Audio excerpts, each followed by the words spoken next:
Hi, my name is Lily. Before I tell you my story, please like and subscribe. Before I was born, there were two things my parents loved more than anything in the world: their restaurant and their yacht, both named Ella. And that didn't change after I was born either. But soon after, their restaurant wasn't doing so well. When Dad knew Mom was pregnant with me, he said, "It's so expensive to raise a baby, we'll have to sell something. This child is already bad luck." Ultimately, they sold their precious boat, and they never stopped crying about it. Oh, if only we didn't have Lily and had Ella with us right now. We'd be having breakfast at sea. And I'd be sunbathing on the deck having a child. Just ruins everything. They never celebrated my birthday, but when I was turning 5, they decided to have a party and called all their friends. When I ran to the table excitedly to look for the cake, I felt confused. Why does this say Happy Birthday, Mom? Because I gave birth to you on this day? What did you have to do? Nothing. It was a really boring party because there were no presents for me, and nobody was paying me any attention. Instead, they all wanted to talk about their fancy new yachts. My parents were so embarrassed because they didn't have anything to talk about. Later that evening, Dad said to me, "I wish we'd put you up for sale instead of my boat." That same year, my little sister was born, and on the same day, Dad unexpectedly found an oyster washed up on the beach with a rare gray pearl inside. He sold it for $50,000, and the money really helped them make things better at the restaurant. Yeah, what a blessing this baby girl has been for us. She's brought us such good fortune. And because of that, my parents decided to name her Ella. Like everything else, they truly loved. We love you so much, Ella. We tried with Lily, but it's easier to love you because you're just so perfect. They made me do all the chores around the house while they drooled over the new baby. I even had to change her stinky diapers because both my parents refused to. After a few weeks, they got really busy at the restaurant, and I was left in charge of Ella most of the time. I'd feed her, bathe her, rock her to sleep. I started teaching her my name. Lily. I'd point to myself. Ella would just look at me, and then she'd laugh and clap her little baby hands. But things changed forever when Ella turned 1. My parents came home from work one night, and Mom started yelling at me for not having dinner ready. "You own a restaurant? Can't you just eat there?" We sell that. Food, you moron. What should I expect from someone as stupid as you? I guess we'll just go eat out somewhere. Come on, Ella. But Ella didn't want to move. She slapped my mom's hand away and started to cry with her little toddler finger. She pointed at me. Lily. My parents looked shocked. Ella had just said her first word, and it was my name. Lily. Lily. Lily. What have you been teaching her? Mom was so mad that Ella's first words weren't, "I love you, Mom and Dad, and I hate Lily." Dad picked her up, but Ella kept kicking and screaming for me. Fine, we'll bring your stupid sister. I walked out with them, and Ella stopped crying. She smiled at me, and I smiled back. After that, Ella always had my back, and I always had hers. When I was in the 3rd grade, my parents took Ella to a boat show. They left me behind to clean the house. Of course, when they got home, Ella ran to me and gave me a present. I was so touched. I love you, Lily. It was a little red toy boat. I hugged her tight. When Ella turned 4, she had a phase where she wouldn't eat anything except hot dogs and ketchup. Her favorite part was when I squirted ketchup all over the hot dogs. "Ready, Ella? Ketchup party." The funny fart noise the bottle made always made her laugh like crazy. When summer break was over and I went back to school, my parents had to hire a babysitter for Ella. One day when I got back, I could hear screams from one of the rooms. Just then, Ella came running out, holding a ketchup bottle and squirting it everywhere. Yeah, ketchup party. Behind her, the babysitter came out drenched in ketchup from head to toe. That's it, I quit. Just as she was storming off, my parents walked in looking horrified at the mess. What on earth is Ella doing? Did you teach her this? No, I did not teach her to spray ketchup all over the house. Mom caught Ella and snatched the bottle from her, glaring at me. I don't know how, but this is all your fault. Clean this up right now and stop poisoning our little Ella's mind. Just as she was dragging Ella to the bathroom, she slipped on some ketchup and fell on the floor. Angry as I was that I had to clean up everything, that made me feel a little bit better. When I was old enough, my parents made me work at their restaurant. I thought it would actually be fun waiting on tables and meeting new people. But what was I thinking? They just handed me an apron and rubber gloves. You'll be washing the dishes. When I asked them to pay me, Dad glared at me. We already pay you by giving you a bed at night and a roof over your head. Don't be so greedy. To make matters worse, they'd make me pay for any food I ate there. But I became friends with the head chef, and I'd eat the food he gave me secretly in the back alley.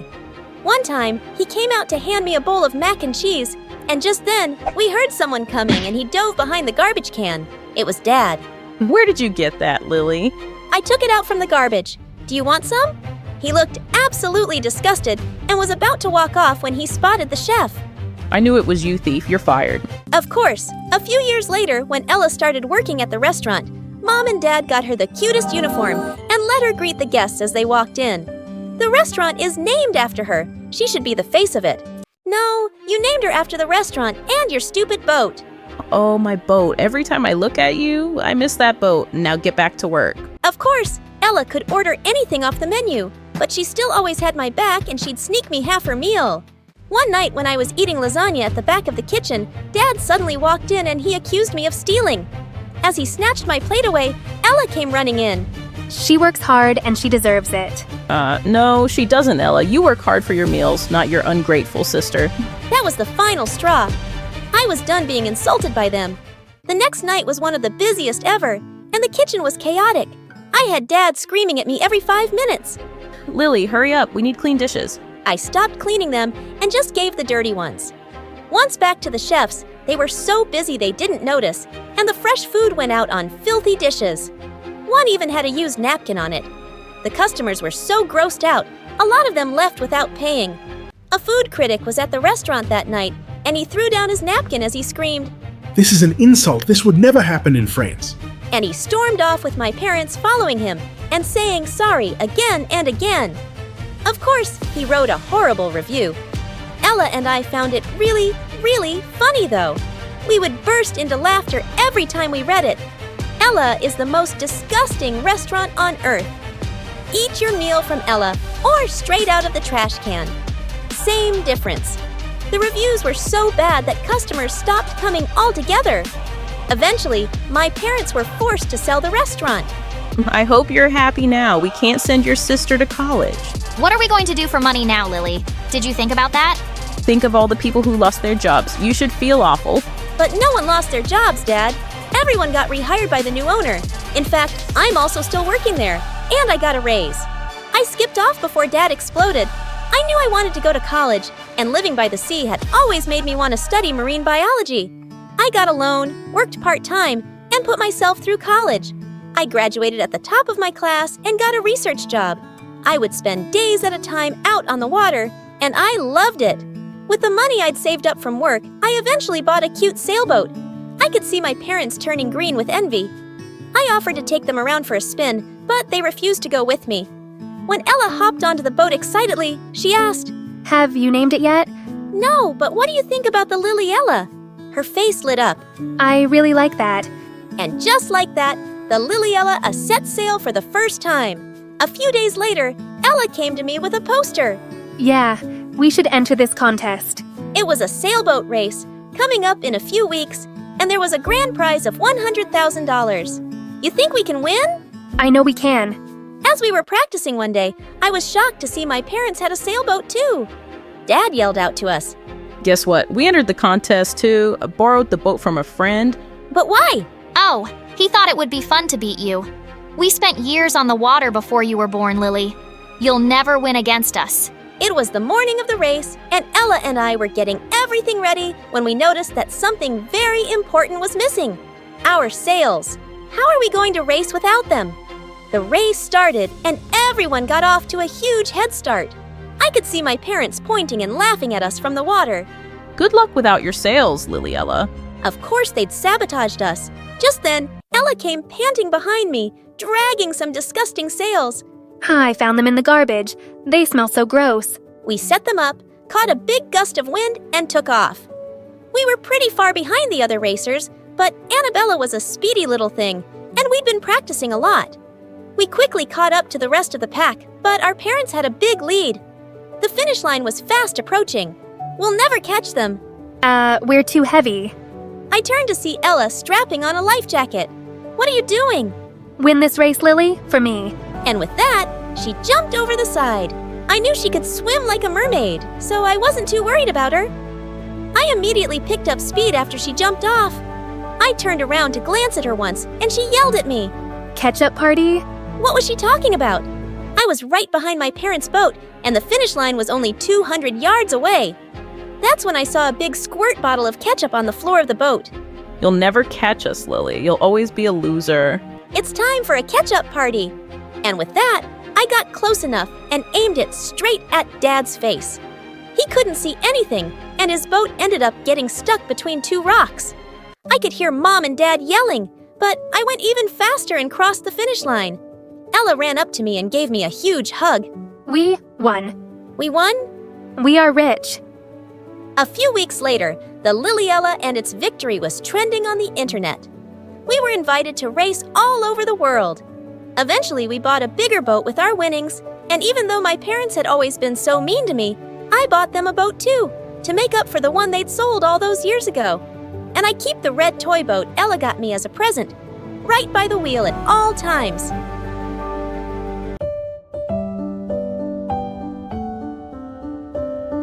Hi friends, my name is Subin and I'm from Korea. Please like and subscribe. When my mom was pregnant with me, so was her best friend. When our kids are born, they'll be buddies just like us. And Ben and I were growing up, he was my pal.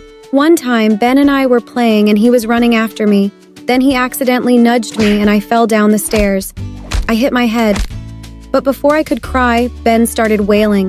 No, Subin! Oh my god, it's all my fault. Does it hurt? Let me pick you up. Gosh, you're heavy. Subin! Are you okay? Ben? I'm fine, really. Saying that, I hugged him. Ben was such a softie. I did get an infinity stone on my forehead, like Vision, but I didn't blame Ben. He was the best, and I wished we'd always be together. But when I was 5, Ben and his parents had to move to France for a work opportunity. And I missed him so much. As if things couldn't get any worse. Dad suffered a huge loss in his business soon after. Slowly, I saw how bad Mom and Dad's relationship was getting because of money problems. And after a few years, Mom left us. But Dad always tried to make me happy. We were so short on money that we had to shop at thrift stores, but he spent hours looking for the things I'd like. Look at this jacket, Subin. It has rhinestones. You love rhinestones. It is pretty, Daddy. See? I told you we'd find some good stuff here. Since I was a good student, I got a scholarship at my school and relieved Dad of that burden. I worked hard and was a top student. I needed to keep the scholarship. And when I was in the 10th grade, something awesome happened. Ben and his parents had returned to town and moved into a big mansion. And seeing Ben on the first day of school after summer vacation, my heart started beating fast. And then he swept me into his arms. Subin! Oh my god, you haven't changed a bit! But you have. You're so tall and whoa, so muscular. Ben and I were in the same class and we started hanging out together all the time. But I soon realized he was getting way too much attention from all the girls, especially Haran. And she was the worst. She acted like she owned the whole town just because her mom was the mayor. And to my horror, Ben and Haran soon started dating. I hated her. But for Ben's sake, I pretended to be nice, and she did the same. She acted like a saint in front of Ben, but not when he wasn't around. She'd do petty things like pull out the chair when I was about to sit, and she would always comment on my clothes and appearance. I'm saying all this for your benefit. No one likes a girl who looks so poor. I'd rather be poor than a jerk like you. Gosh, what did Ben ever see in that witch? One time for lunch, Ben had gotten the yummiest pizza, and we were enjoying it when Haran came and hugged him tight. Oh, I missed you so much in art class. Why didn't you join it, Benny Winnie? You know I'm a science guy, babe. Here, wanna have some pizza? She refused, and then Ben packed the leftovers and told me I should take them home because he was full. Dad and I never ordered out much, and I was happy to share it with him. A few weeks later, it was Ben's birthday, and he invited me to his place. I saw how Ben and Haran were dancing so close to each other, and it made me feel so jealous. I went to the balcony for some fresh air. After a while, I was headed back inside when Haran and some of her friends came, and I hid behind a plant. You've really got yourself a hot boyfriend this time, Haran.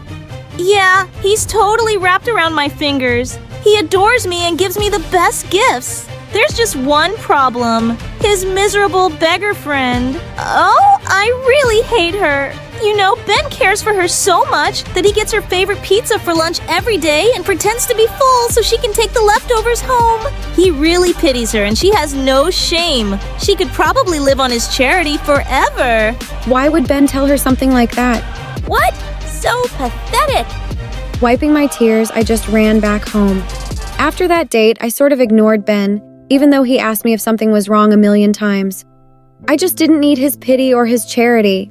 When we were in our senior year, our teacher announced a science tournament and the winning team was going to get an amazing cash prize.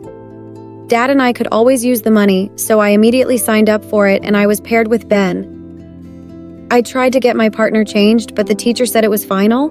So you want to come over to my place to brainstorm some ideas? No thanks. Hey, Subin. I don't know why you stopped talking to me, but come on. This is a great opportunity. Let's do this together, please. I knew Ben was a science genius and being paired with him was probably the best thing. So I reluctantly agreed. We came up with some really cool ideas and I ended up at his place almost every day to work on them. But I noticed how his mom was never around. A few times I asked about her, but he'd always ignore the question. But one time, Ben and I were at a park near his home and he asked me the strangest question. Subin, do you ever miss your mom? Does she call you? How does it feel to live with just one parent? I never really thought about it. I guess it's not so bad knowing how much my dad loves me. It's not exactly a secret that we don't have much money, but he goes out of his way to make me happy. I don't know how to live with two parents, but the one I have, I love to bits. That's really sweet, I asked because, well, my mom, she isn't well. She's going through treatment. Sometimes it's really hard to see her like that. Oh God, Ben, I'm so sorry. I didn't know he was going through such a rough time. Subin, why'd you stop talking to me?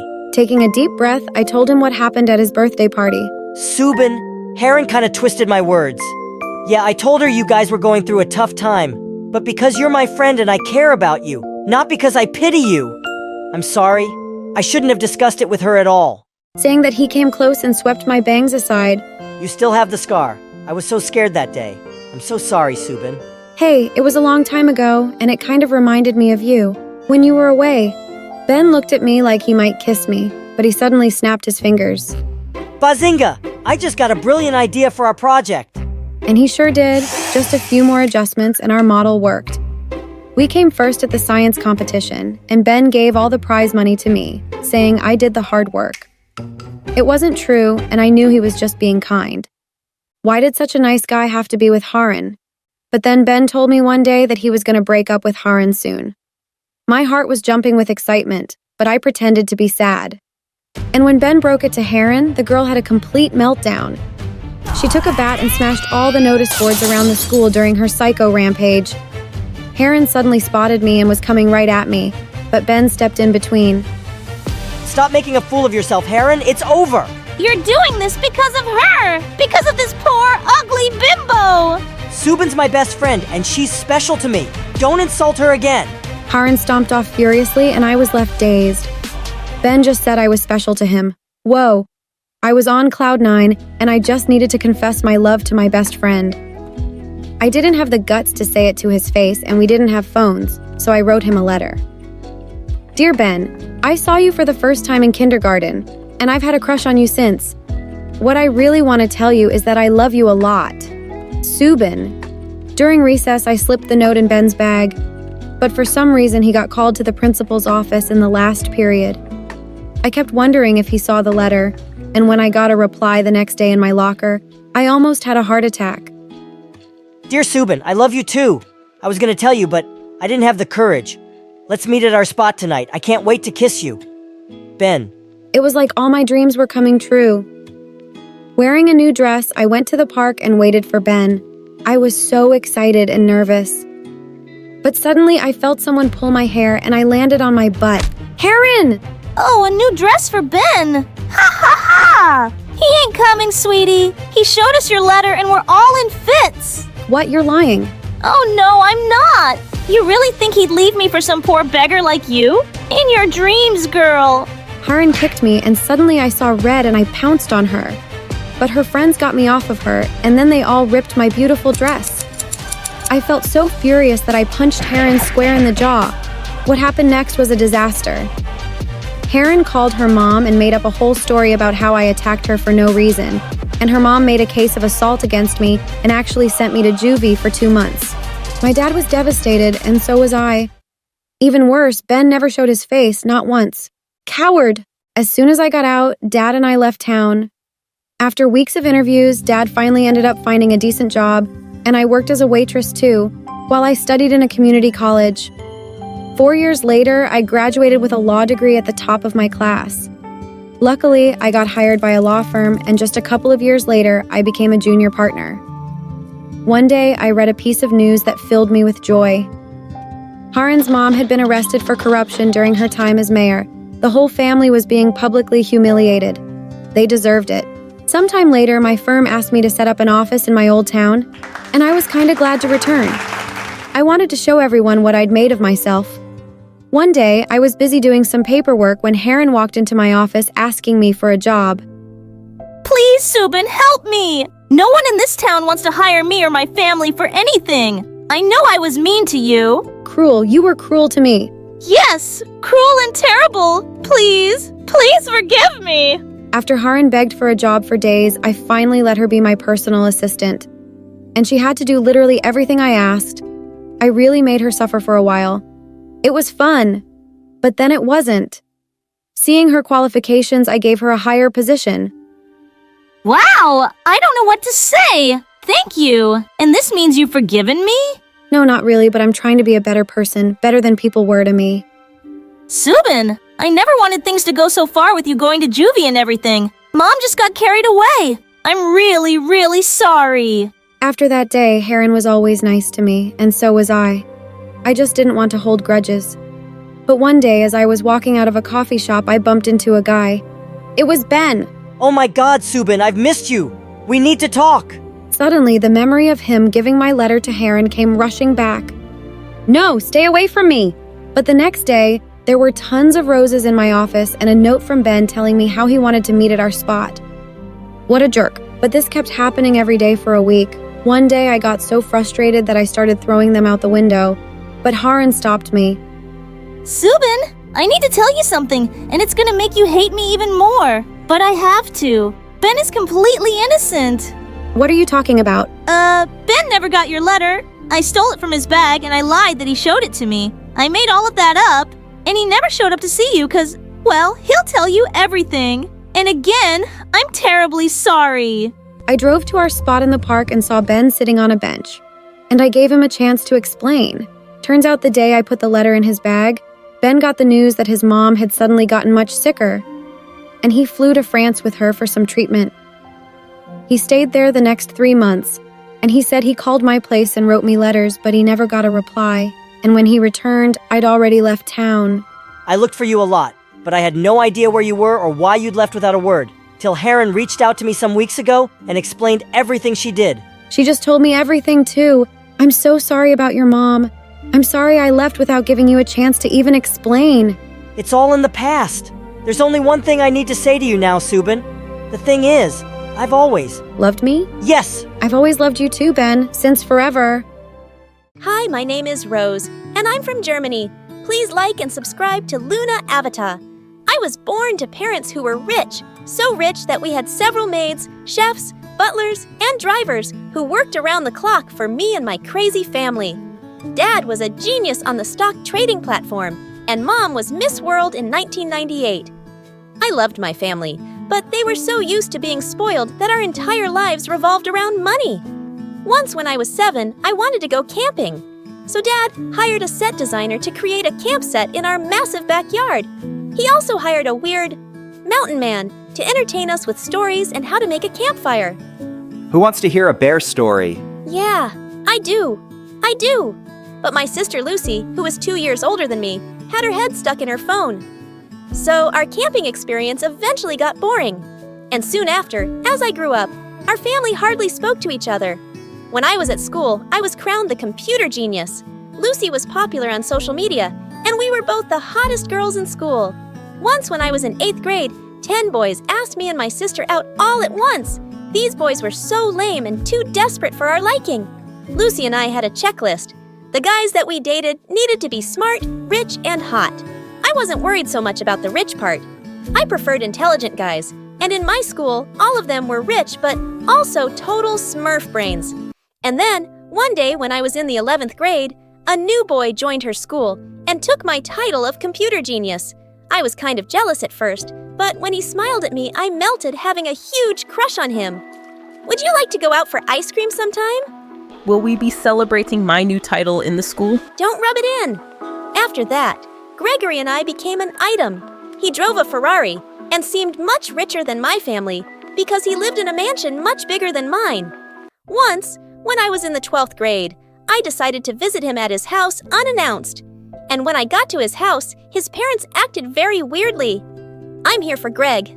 Oh, he's upstairs. Okay, can I see him? When they finally let me in, I went to Gregory's room and found him busy with something on his computer. Greg? What? Who let you in? I'm sorry. I thought I would surprise you. He looked really angry. I hate surprises. Don't ever come here without calling first.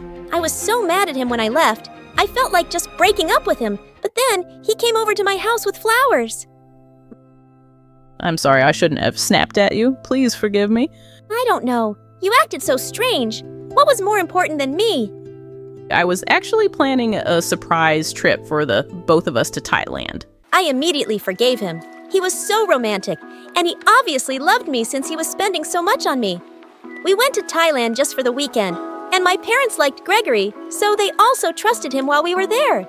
Gregory was all romantic at first, but then he changed when I wanted to go shopping. Shopping for clothes? Did you bring your credit card to pay for all those clothes? What? But you said to take whatever you want and you'll pay. Yeah, but I didn't expect you to buy the entire store. Lucky for me, I did have my dad's credit card and managed to pay for my stuff. But the next day, I woke up to a shock. Gregory was gone. He left a note along with my plane ticket back home. He broke up with me on a note saying, "Nice knowing you goodbye." What a jerk. I felt like my world was falling apart. Why would he break up with me this way? When I tried to call his number, it went to voicemail. I had to gather my strength and head back home, and maybe then find out why he suddenly just left. Could it be because of all the clothes I bought? But when I got back home, my family was on edge. Everyone was pacing up and down, and as soon as I entered, Dad rushed up to me. Rose, where's my credit card? Someone hacked all my trading accounts using my credit card, which is linked to every other account. So, Rose, you have to tell me where that credit card is. I was totally freaking out and tore my whole bag apart looking for that card. And then I asked Dad to take me to Gregory's house, and when we got there, his mansion was empty. Oh my God, Dad, I think Gregory took all our money. Dad looked at me silently. At first, I thought he was going to blame me since Gregory was my boyfriend, but all he did was remain quiet. But Mom and Lucy went berserk. We are broke because of your scheming, scamming boyfriend. How was I supposed to know he was a fraudster? He drove a Ferrari and you liked him, Mom. Yeah, I did. But he was still your boyfriend. You should have analyzed his intentions. And then Lucy looked at her phone and screamed like someone died. What happened? The Wi-Fi isn't working. How am I supposed to post my selfies from this morning? Oh, I was supposed to pay for that today, but not anymore. Girls, I'll be in my office. I have no idea how I'm going to fix this. I felt like everyone blamed me for this. And after 2 weeks, all our maids, chefs, butlers, drivers, gardeners, and pool cleaners quit because we couldn't pay them. Dad soon started investigating the matter, which was going to take some time, so we all had to adapt to some changes in our overly expensive lifestyle. We managed to keep the house, and since Dad paid our school fees for the entire year, Lucy and I didn't have to change schools, which was a relief. Okay, so at school nobody knows we're poor, so let's just try and keep it that way. Of course, why would I want anyone to know that we're poor? Maybe because it's all your fault. I am sick and tired of everyone in this family blaming me for everything. That's just so much pressure. I started crying and Lucy felt bad and apologized. Okay, I'm sorry, but our life just sucks so much right now. While we sat sulking about our poverty-stricken life, we heard Mom scream from the kitchen. Somebody help. Lucy and I ran down to the kitchen and found the stove on fire, and Mom trying to put it out with a tablecloth, and it was reaching for the ceiling. Ah, it won't stop quickly. Get some water. While Lucy thought a glass of water would help, I brought the fire extinguisher and thank God was able to put out the fire. But now our entire kitchen was ruined, and there was smoke all over the place. We gotta sit outside until the smoke is gone. Come on! We all sat outside on the stairs, and Mom was in tears telling me how she was trying to cook, but ended up ruining the kitchen. I guess we'll have to order food. I hope they give us some discount. Right then, Dad came in, all smiles. Hello? Everybody? Oh, did you get our money back? Nope. I found a job. I'm going back to selling insurance, and once I make some good commission, I'll start trading again and get all the money that we lost. Well, Daddy's plan didn't follow through the way he saw it. 3 months went by and we were still struggling, and the only thing Dad could afford was food. So I decided it was time to get a part-time job as a waitress. But Rose, if you work as a waitress, everyone in school will know. Yes, I know, but maybe if I work I can help Dad pay for the Wi-Fi. Lucy immediately smiled, but she wouldn't dare try to get a job since she cared so much about what people would think. The restaurant I worked at was a classy place where all the rich and mighty dine. And one day, while I served a bunch of top-class businessmen, I overheard their discussion about new digital devices. I got excited and couldn't contain myself. I have plenty of ideas for new devices. Imagine having a portable hard drive is something almost like an iPod, but with more space. That way, users will be able to carry all of their important information on one small iPod. We could even make it have a video presentation for business meetings. After I was done babbling, they looked at me, stunned.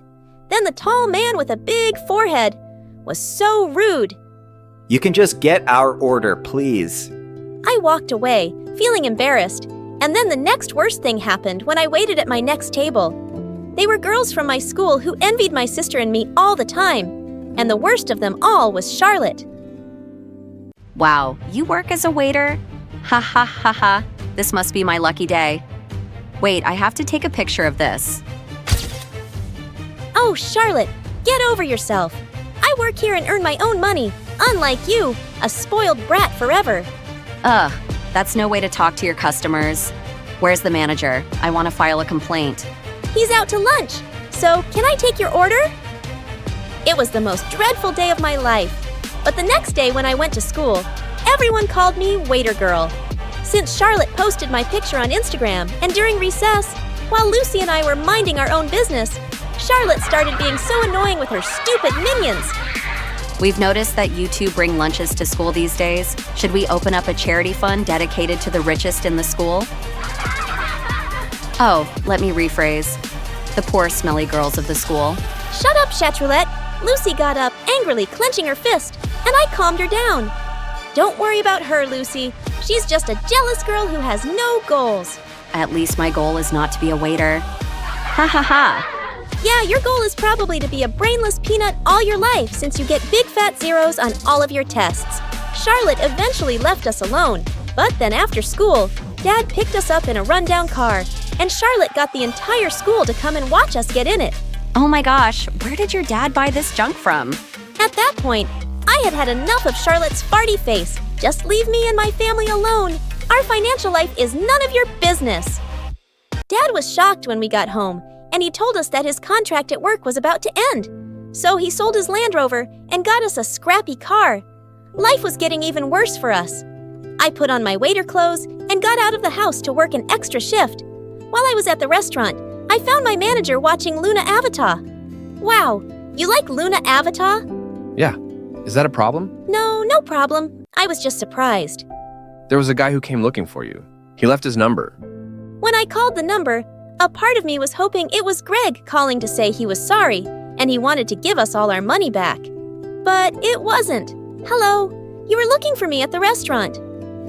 Yes, our investors liked your pitch that you suddenly decided to blurt out while you were serving our table. We have an offer for you if you could put all those ideas on paper.